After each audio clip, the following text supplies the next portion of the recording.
हो तुम्ही सरळ सरळ सरकारी वर्दी असणाऱ्या साहेबांना तुम्ही धमक्या देताय हा? मग तुमचं कशावरून खरं आहे?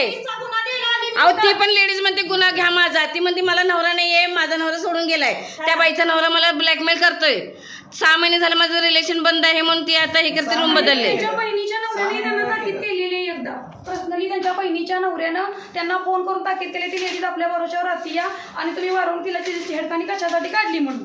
तिच्या सख्या बहिणीच्या नवऱ्यानं तिच्या नवऱ्याला बोलवून सांगितलेलं, ताकीद केलेलं, हे बोलणं झालेलं आहे. तिथं बोलवायची द्या तुमची तक्रार, द्या तुमचं.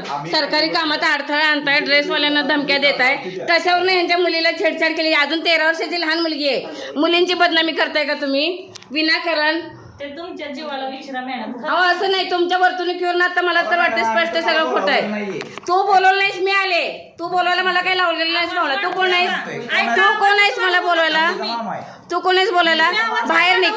त्या मुलीची आई आहे ना बोलायला, तू बाहेर निघ. हा मी गुन्हा दाखल करायला आली. हा मग करा, तुम्ही गुन्हा दाखल करा म्हटले ना. पोलीस स्टेशन मध्ये दंगा नाही करायचा, मंडई नाही आहे ही. जनतेला नाही बस दिलेले ना, तुम्ही धमक्या देताय. सर ह्याच्यात जरा माझा व्हिडिओ करा, म्हणजे सगळ्यांना दाखवतो पोलिसांना बदली धमक्या देतात.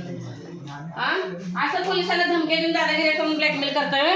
आता ती नॉर्मली म्हणते की साहेबांनी बलात्कार केला, केली विचारती. डायरेक्ट म्हणजे साहेबांनी मला मागणी केली. अहो सर तुम्हाला मी ओळखत नाही, पण ह्या सरांना ओळखते मी.